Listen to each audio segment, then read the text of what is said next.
करें, आप सभी लोगों को पता ही है इंडिपेंडेंस डे है। एंड इंडिपेंडेंस डे की अगर हम लोग यहाँ पे बात करें तो आप सभी लोगों को पता ही है कि प्राइम मिनिस्टर जी का स्पीच भी हम लोग को देखने को यहाँ पे मिल जाता है। सो डेफिनेटली हर साल ये सारी चीजें हम लोग को होते हुए देखने को मिल जाती है। एंड उस स्पीच की अगर हम लोग बात करें, काफी सारे चीजें मतलब सामने यहाँ पे रखी जाती है। ठीक है, उसमें पॉलिटिक्स के लिए भी काफी सारी चीजें होती है, बिजनेस वाइड भी काफी सारी चीजें होती है। बट जैसे कि हमारा जो चैनल है वो तो है शेयर मार्केट से रिलेटेड, तो डेफिनेटली शेयर मार्केट से रिलेटेड उस स्पीच में क्या क्या इंपॉर्टेंट पॉइंट थे उसको हम लोग कवर करने की कोशिश जरूर करेंगे। एंड अगेन पहले ही डिस्क्लेमर क्लियर कर देना चाहता हूँ कि शेयर मार्केट से रिलेटेड मतलब ऐसा स्पेसिफिकली नहीं बोलेंगे कि अभी शेयर मार्केट वालों आपके लिए हम लोग यहाँ पे कुछ पॉइंट्स बोल रहे हैं। ठीक है, ये शेयर अच्छा है, वो शेयर अच्छा है, खरीदो, ऐसा कुछ नहीं होता है। ठीक है, आपको इनडायरेक्टली कुछ हिंट्स मिल जाते हैं कि ये सेक्टर में अच्छी अच्छी चीजें हो सकती है करके। ठीक है, तो उस हिसाब से आप लोगों ने चीजों को स्टडी करना होता है। तो याद रखिए जो भी चीजें यहाँ पे रहेगी वो सेक्टर वाइड हम लोग यहाँ पे बात करने की कोशिश यहाँ पे करने वाले हैं। सो उससे रिलेटेड अगर आप चाहो स्टॉक्स को क्या कर सकते हो, खुद के हिसाब से स्टडी यहाँ पे कर सकते हो। और इसके पहले भी हम लोगों ने देखा है जब भी यहाँ पे इस प्रकार के स्पीचेस रहते थे, काफी सारे हिंट्स हम लोग को मिलते हुए देखने को मिलते थे। एंड उसके बाद हम लोगों ने देखे कि उस सेक्टर में सरकार की ओर से काफी अच्छा खासा हम लोग को पॉजिटिव बदलाव भी होते हुए देखने को यहाँ पे मिला था। तो जरूर इस वीडियो में भी उसी कॉन्टेक्स्ट लेवल पे बात यहाँ पे होने वाली है। तो सबसे पहले प्राइम मिनिस्टर जी की बात करें तो ये वाला पॉइंट तो उन्होंने इसके पहले भी कहा है, बट आज के भी स्पीच में उन्होंने ये वाला पॉइंट सामने रख दिया कि 2047 तक यहाँ पे क्या फोकस रखा गया है, टारगेट रखा गया है कि इंडिया को डेवलप कंट्री बनाएंगे करके। ठीक है, टारगेट रखा गया है। ठीक है, अचीवेबल है नहीं है वो देखना पड़ेगा किस डायरेक्शन में हम लोग जा रहे हैं करके। फिलहाल तो हम लोग दुनिया की 5वीं बड़ी इकोनॉमी है। ठीक है, एंड शॉर्ट टर्म टारगेट की बात करें तो तीसरे नंबर पे जाने के और हम लोगों का फोकस यहाँ पे रहने वाला है। तो तीसरे नंबर पे तो हम लोग चले जाएंगे, इसमें कोई बहुत बड़ी बात नहीं है। हो सकता है कि हाँ भाई थोड़ा लेट हो जाए या फिर थोड़ा अर्ली भी हम लोग कर सकते हैं करके। असली चैलेंज उसके बाद रहने वाला है। ठीक है, जो कि second number China and first number पे करंट लेवल पे तो अमेरिका है।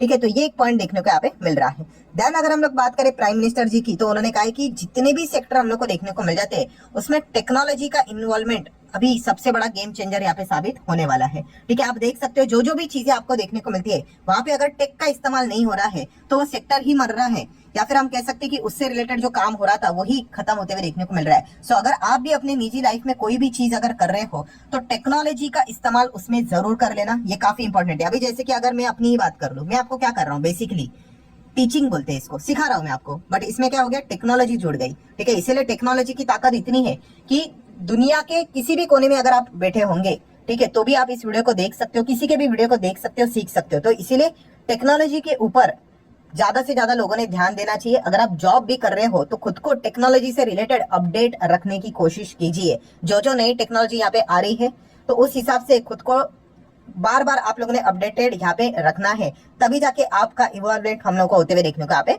मिल जाएगा। सो चलिए स्टार्ट करते कि कौन कौन सी बिजनेसेस से रिलेटेड प्राइम मिनिस्टर जी ने अपने स्पीच में जिक्र किया है। ठीक है, तो वो मैं आप लोगों के सामने यहाँ पे रखना चाहूंगा। कुछ कुछ सेक्टर ऐसे है दोस्तों जहाँ पे उन्होंने थोड़ा सा जोर दिया है कि इसके ऊपर तो खास फोकस दो करके। ठीक है, तो वो भी मैं आप लोगों को यहाँ पे जरूर बताऊंगा। तो स्टार्ट करते हैं, पहला सेक्टर दोस्तों तो वो है इंफ्रास्ट्रक्चर। तो इसमें कोई रॉकेट साइंस है नहीं भाई, इंफ्रास्ट्रक्चर के बिना तो हम लोग डेवलप कंट्री बन भी नहीं पाएंगे। जिस कंट्री का इंफ्रास्ट्रक्चर ही अच्छा नहीं है वो डेवलप कंट्री कहाँ से होगी भाई। ठीक है, आपको पॉइंट नंबर ए से बी जाना है और बीच में रोड ही खराब है तो कैसे पहुंचोगे। ठीक है, जो काम आपका 2 घंटे में होना चाहिए उसके लिए अगर 4 घंटे लगेंगे तो कैसा होगा। तो इसीलिए इंफ्रास्ट्रक्चर के ऊपर सरकार ने कहा कि वो जितना हो सके ज्यादा फोकस करने की कोशिश करें। पहले भी करते थे, आगे भी करेंगे, हर वक्त बजट में भी इस चीज को हम लोगों ने देखा है। और इंफ्रास्ट्रक्चर में सारी चीजें आगे, जैसे कि उन्होंने खुद भी कहा है कि रेलवे की बात करें तो रेलवे के ऊपर भी फोकस रहेगा। पोर्ट की अगर हम लोग बात करें इसके ऊपर भी फोकस रहेगा। पोर्ट के साथ साथ एयरपोर्ट की बात करें इसको भी डेवलप करने से रिलेटेड चीजें रहेगी। रोड हाईवेज की अगर हम लोग बात करें इसको भी डेवलप करने से रिलेटेड जो कार्य चल रहा है उसको और भी आगे बढ़ावा देने की कोशिश यहाँ पे करने वाले। तो इसमें कोई रॉकेट साइंस नहीं, ये चीजें रहेगी। ये तो आने वाले नेक्स्ट स्पीच में भी आप लोगों को देखने को मिल जाएगा।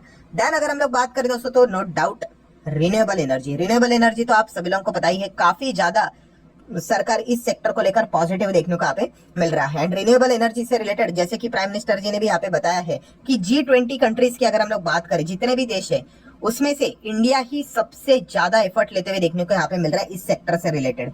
ठीक है, और काफी अपने टारगेट से अहेड चलते हुए देखने को यहाँ पे मिल रहा है। और जैसे कि यहाँ पे टारगेट उन्होंने सामने यहाँ पे रखा हुआ है, कौन सा, 2030 तक 500 गीगावाट कैपेसिटी टारगेट रखा हुआ है, एम रखा हुआ है। देखते इसको अचीव कर पाते हैं कि नहीं। प्रैक्टिकली काफी मुश्किल है बट इम्पॉसिबल नहीं है। तो ये वाला पॉइंट भी फिलहाल तो सामने यहाँ पे रखा है। मतलब क्या, रिन्यूएबल एनर्जी से रिलेटेड सरकार जितना मदद पहले कर रही थी वो आगे भी हम लोग को कंटिन्यू होते हुए देखने को मिल सकता है। तो रिन्यूएबल एनर्जी वाले स्टॉक्स आप लोगों ने जरूर स्टडी पर्पस के लिए अपने फोकस में रखने हैं।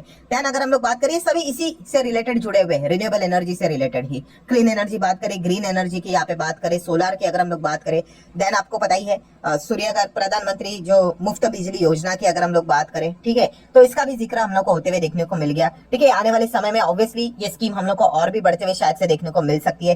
देन इलेक्ट्रिक व्हीकल की बात करें तो ये वाला पॉइंट भी उन्होंने सामने रखा हुआ है। स्पेसिफिकली उन्होंने अपने स्पीच में भी बोल दिया कि यहाँ पे प्रधानमंत्री जो मुफ्त बिजली योजना जो हम लोग को देखने को मिल रही है, इसके चलते काफी बचत हो रही है एनर्जी से, मतलब एनर्जी भी जो जनरेट यहाँ पे हो रही है, ठीक है, डायरेक्टली सूरज के रोशनी से यहाँ पे जनरेट हो रही है। इसी चीज के चलते आप चाहो तो इलेक्ट्रिक व्हीकल को भी यहाँ पे आगे भविष्य में क्या कर सकते हैं, इसी टेक्नोलॉजी के चलते चार्जिंग की ओर लेकर यहाँ पे जा सकते हो करके ये सारी चीजें हम लोग को देखने को यहाँ पे मिल रही है। देन अगर बात करें तो दोस्तों ग्रीन हाइड्रोजन, ये भी एक बहुत ही इंपॉर्टेंट एलिमेंट है, तो इसका भी जिक्र आज के स्पीच में हम लोग को प्रधानमंत्री जी की ओर से देखने को मिला। बट इन सेगमेंट से रिलेटेड एक प्रॉब्लम भी हमारे सामने आते हुए देखने को मिली है और इसी का सोल्यूशन भी उन्होंने यहाँ पे सामने यहाँ पे रखा हुआ है। कौन सा प्रॉब्लम एंड कौन सा सॉल्यूशन, तो देखिए रिन्यूएबल एनर्जी ये सेगमेंट काफी अच्छा तो यहाँ पे कर रहा है, अपने गोल के दिशा में जा रहा है, बट इस इंडस्ट्री से रिलेटेड एक कंप्लेंट यहाँ पे सामने आ रही है, वो है ग्रीन जॉब्स को लेके। ग्रीन जॉब्स बोले तो अगर देखा गया तो इस सेगमेंट में जाने के लिए अगर आप जाओगे तो टेक्नोलॉजी भी बदल गई ना इससे रिलेटेड,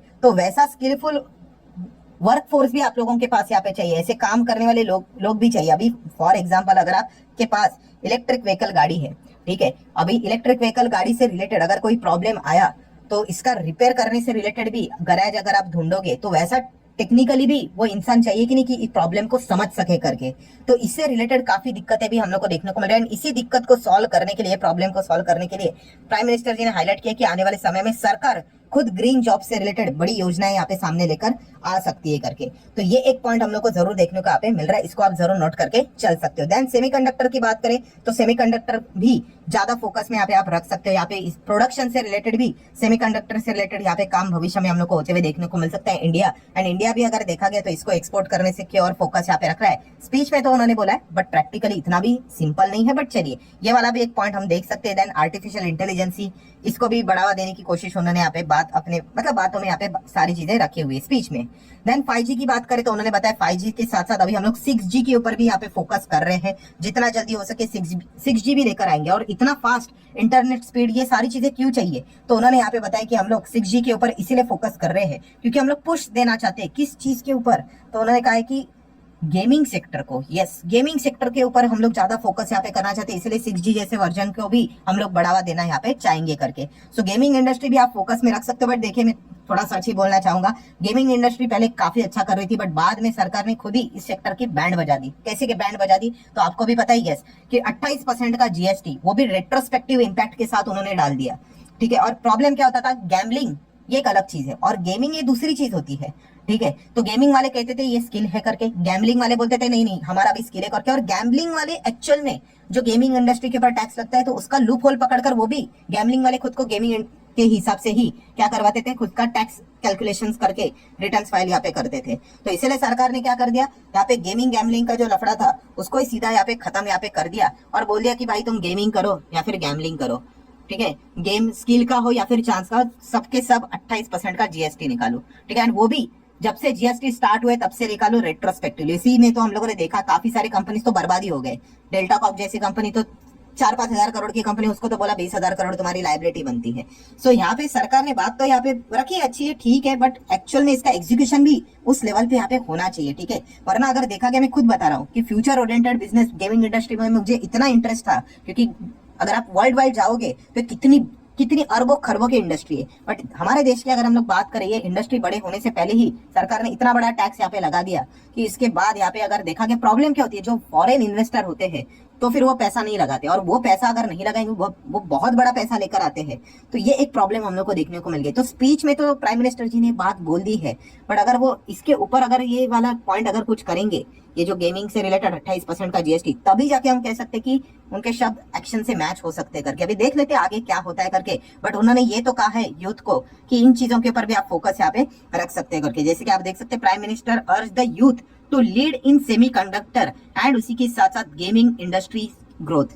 ठीक है, ये एक पॉइंट सामने तो उन्होंने रखा हुआ है। देन अगर हम लोग बात करेंगे डिफेंस, तो वैसे भी अच्छा कर ही रहा है। उन्होंने कहा कि आत्मनिर्भर भारत का जो नारा है वो ऑलरेडी हम लोग दे चुके हैं एंड मैन्युफैक्चरिंग हब बनाना चाहते हैं इंडिया को डिफेंस से रिलेटेड। ज्यादा से ज्यादा अभी हम लोग क्या करेंगे, इस चीज को एक्सपोर्ट करने की और भी फोकस यहाँ पे करेंगे ही करेंगे। देन अगर हम लोग बात करिए, यस एक और नई बात यहाँ पे उन्होंने बोली है, इसको नोट करके रख लेना अलग से, कौन सा, ऑर्गेनिक फूड। ऑर्गेनिक फूड का डिमांड काफी जबरदस्त तरीके से बढ़ते हुए देखने को मिल रहा है एंड इसीलिए ऑर्गेनिक फूड से रिलेटेड जितना यहाँ पे सरकार की ओर से सपोर्ट चाहिए वो हम लोग प्रोवाइड करने की कोशिश यहाँ पे करेंगे और इंडिया को यहाँ पे हम कह सकते हैं ऑर्गेनिक फूड का बास्केट बनाएंगे दुनिया का। ये भी पॉइंट उन्होंने फिलहाल तो सामने रखा है। इससे रिलेटेड जो भी रिफॉर्म्स यहाँ पे रिक्वायर्ड होंगे वो भी सरकार यहाँ पे करने की कोशिश करेगी। अभी ऑर्गेनिक फूड से रिलेटेड स्टॉक्स की अगर हम लोग बात करें, यहाँ पे एक प्रॉब्लम है। कौन सा प्रॉब्लम, कि कोई भी कंपनी ऐसा प्योरली ऑर्गेनिक फूड से रिलेटेड काम करने वाली लिस्टेड हम लोगों को देखने को शायद से यहाँ पे मिल जाती है। मतलब क्या है कि अगर आप कोई XYZ कंपनी देखोगे ना, कि उसमें नॉन ऑर्गेनिक फूड का अगर सेगमेंट है 90% एंड ऑर्गेनिक का कितना है 10%,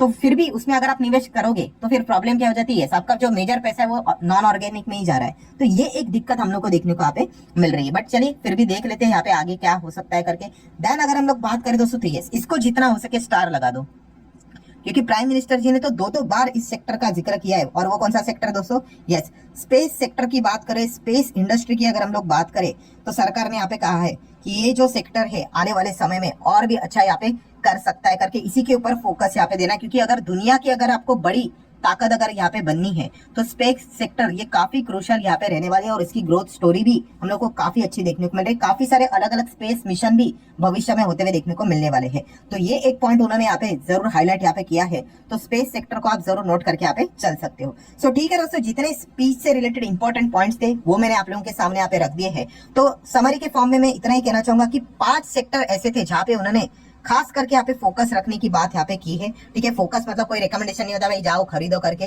ठीक है, बट वो यहाँ पे बता रहे कि आने वाले समय में सरकार डेफिनेटली इस सेक्टर से रिलेटेड कोई अच्छे रूल्स, रेगुलेशंस, कानून, PLS की बढ़ावा देने की कोशिश कर सकते हैं। जैसे कि एक अगर हम लोग बात करें, जैसे अभी आपको बताया स्पेस सेक्टर, देन दूसरा अगर हम लोग यहाँ पे बात करें तो ऑर्गेनिक फूड, देन तीसरा अगर हम लोग यहाँ पे बात करें जो कि ऑलरेडी है रिन्यूएबल एनर्जी, देन अगर एक और चौथे अगर हम लोग इसमें बात करें तो गेमिंग इंडस्ट्री बोला है, बट वो देखना पड़ेगा 28% का क्या करते करके GST काउंसिल में सिफारिश जाती है इसको रिकंसिडर करे करके। तो निर्मला सीतारमण जी कहती है कि हम लोग ने तो उसके बारे में तो चर्चा भी नहीं की है करके, ठीक है, बट चलिए देख लेते हैं कि क्या होता है करके। तो कुल मिला के कितने हो गए, 4 हो गए। और एक कौन सा यहाँ पे रह गया, और एक सेक्टर कौन सा, तो यहाँ पे यस इंफ्रास्ट्रक्चर। तो इंफ्रास्ट्रक्चर तो वैसे भी बाय डिफॉल्ट यहाँ पे रहते हैं। तो 5 चीजें दोस्तों, infra, gaming, renewable energy, organic food and space, ये 5 सेक्टर के ऊपर सरकार ने, मतलब प्राइम मिनिस्टर नरेंद्र मोदी जी ने आज की स्पीच में थोड़ा इसका ज्यादा जिक्र यहाँ पे किया है। तो आप चाहो तो इनके इससे रिलेटेड ज्यादा स्टडी यहाँ पे कर सकते हो,